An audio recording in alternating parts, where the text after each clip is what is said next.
Assalamualaikum warahmatullahi wabarakatuh.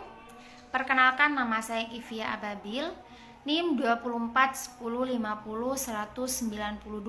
Saya dari kelas Perbankan Syariah 3. Untuk video tanggapan kali ini tentang pengangguran dalam perspektif Islam. Poin pertama yakni kita akan mengetahui pengertian dari pengangguran itu sendiri. Jadi, pengangguran dapat didefinisikan sebagai orang yang masuk dalam angkatan kerja 15 sampai 64 tahun yang sedang mencari pekerjaan dan belum mendapatkannya. Poin yang kedua yakni ada macam-macam pengangguran. Yang pertama ada pengangguran terbuka, yang artinya secara nyata dia itu mempunyai pekerjaan ataupun penghasilan. Dia tidak bekerja padahal sudah masuk dalam angkatan kerja, baik dia itu sebagai karyawan atau pengusaha. Yang kedua yakni ada pengangguran tersembunyi, yang artinya dia bekerja tapi tidak bekerja dalam waktu yang standar atau waktu yang ditentukan. Misalnya, seharusnya dia bekerja 10 jam, dia hanya bekerja setengah dari 10 jam, yaitu bisa dia bekerja 5 jam saja dari waktu kerja sebelumnya. Yang ketiga yakni ada pengangguran musiman. Artinya ada orang yang bekerja di waktu tertentu pada musim tertentu saja. Misalnya, contohnya yakni seperti petani. Dia bekerja hanya pada musim panen dan musim tanam saja. Selebihnya dia bisa dikatakan nganggur. Yang keempat yakni ada pengangguran setengah menganggur. Jadi dia bekerja tidak full, sama dengan pengangguran tersembunyi, namun dia tidak bekerjanya lebih sedikit daripada pengangguran tersembunyi. Kalau pengangguran tersembunyi itu setengahnya tidak bekerja dari jam awal, kalau ini hanya seperempat atau sedikitnya saja. Baik, penjelasan selanjutnya yakni tentang jenis pengangguran. Jenis pengangguran yang pertama ada pengangguran friksional. Orang yang tidak bekerja, yang sebelumnya dia bekerja, lalu dia berhenti untuk mencari pekerjaan baru. Yang kedua ada pengangguran siklikal, yaitu pengangguran yang misalnya dia diakibatkan karena akibat PHK. Dia berhenti karena diakibatkan oleh siklus ekonomi. Yang ketiga ada pengangguran struktural. Terjadi karena penurunan ekonomi, misalnya seperti saat ini, karena adanya COVID, jadi mempengaruhi perekonomiannya.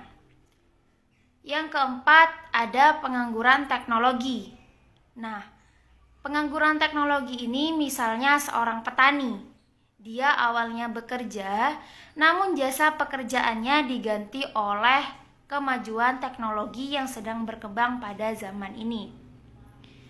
Penjelasan selanjutnya yakni mengenai dampak pengangguran. Jadi dampak pengangguran itu yang pertama menurunkan pendapatan per kapita dan pertumbuhan ekonomi. Yang kedua meningkatkan biaya sosial. Yang ketiga menurunkan aktivitas ekonomi. Yang keempat menurunkan tingkat keterampilan. Yang kelima kegiatan distribusi kurang lancar. Yang keenam terjadinya kemiskinan. Yang ketujuh kurang gizi. Yang kedelapan tindak kriminal meningkat. Dan yang kesembilan produktivitas tenaga kerja semakin rendah. Dan yang terakhir upah yang rendah. Penjelasan selanjutnya yakni ada penyebab dari pengangguran. Yang pertama, tidak sebanding penawaran dengan permintaan kerja. Yang kedua, turunnya pengeluaran total dan output. Yang ketiga, perubahan teknologi. Dan yang keempat, waktu yang dibutuhkan untuk mencari pekerjaan. Poin selanjutnya menjelaskan tentang cara mengatasi pengangguran. Yang pertama, menyelenggarakan bursa tenaga kerja. Yang kedua, mencari informasi lowongan kerja sebanyak-banyaknya. Yang ketiga, memberikan pelatihan kerja. Yang keempat, membuka lapangan kerja sebanyak-banyaknya. Yang kelima, meningkatkan peredaran modal usaha. Yang keenam, meningkatkan jiwa kewirausahaan. Dan yang terakhir ada transmigrasi. Baik, masuk poin ketujuh atau penjelasan ketujuh, yakni tentang pengangguran dalam ekonomi Islam, yaitu ada dua. Yang pertama, pengangguran jabariyah, yang artinya terpaksa. Maksudnya, tidak mampu melakukan pekerjaan, misalnya dia sedang sakit atau tenaganya tergantikan oleh teknologi. Contohnya seperti tadi, yaitu seorang petani. Yang kedua yakni ada pengangguran hiyariyah, yang artinya pilihan. Maksudnya dia mempunyai kemampuan ataupun peluang dalam kerja, namun karena dia punya harta yang banyak, jadi dia memilih untuk tidak bekerja. Dan poin yang terakhir atau penjelasan yang terakhir yakni tentang solusi pengangguran perspektif ekonomi Islam, yaitu yang pertama, melakukan mekanisme atau pendekatan individu. Yang kedua, melakukan mekanisme atau pendekatan sosial ekonomi. Mungkin cukup sekian penjelasan dari saya mengenai pengangguran dalam perspektif Islam. Sekian dari saya, mohon maaf apabila ada salah kata dalam penjelasannya.